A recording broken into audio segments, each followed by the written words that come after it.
বিজেপির আগ্রাসন রুখতে প্রতিবেশী রাজ্যের মাটিতে দাঁড়িয়ে বিরোধী দলগুলোকে একজোট হওয়ার আহ্বান জানালেন মমতা বন্দ্যোপাধ্যায়। যে রণকৌশলে ভর করে মোদি অমিত শাহ বিরোধী শূন্য দেশ গড়ার স্বপ্ন দেখছেন, তাকেও চ্যালেঞ্জ মুখ্যমন্ত্রীর। আগে ছিল কংগ্রেস মুক্ত ভারত গড়ে তোলার ডাক। ওড়িশার মাটিতে সেই স্লোগান বদলে গেছে বিরোধী শূন্য ভারতের স্বপ্নে। নরেন্দ্র মোদীর মিশন 2022 অত্যন্ত গেরুয়া মানচিত্র। তার জন্য দলীয় কর্মকর্তাদের লং জাম্প দেওয়ার নির্দেশ। কিন্তু লং জাম্পের পথে হার্ডেল যে থাকবে বুঝিয়ে দিলেন মমতা বন্দ্যোপাধ্যায়। वो अगर इधर में डिस्टर्ब करेगा तो हम क्या छोड़ देगा? हम भी उसका जिधर में है उधर में जाएंगे, हो जाएगा।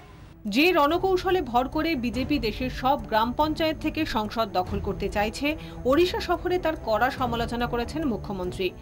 डिवाइड एंड रूल पॉलिटिक्स ही उसका एक ही पॉलिटिक्स है।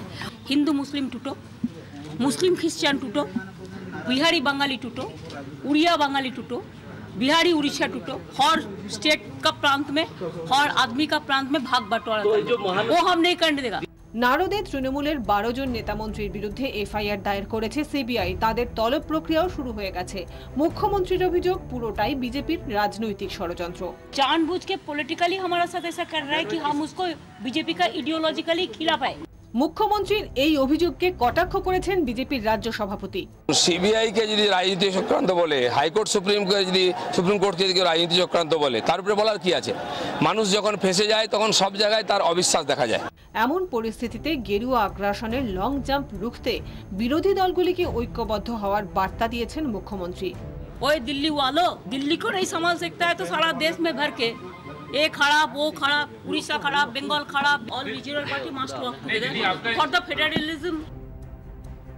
ब्यूरो रिपोर्ट 24 घंटा।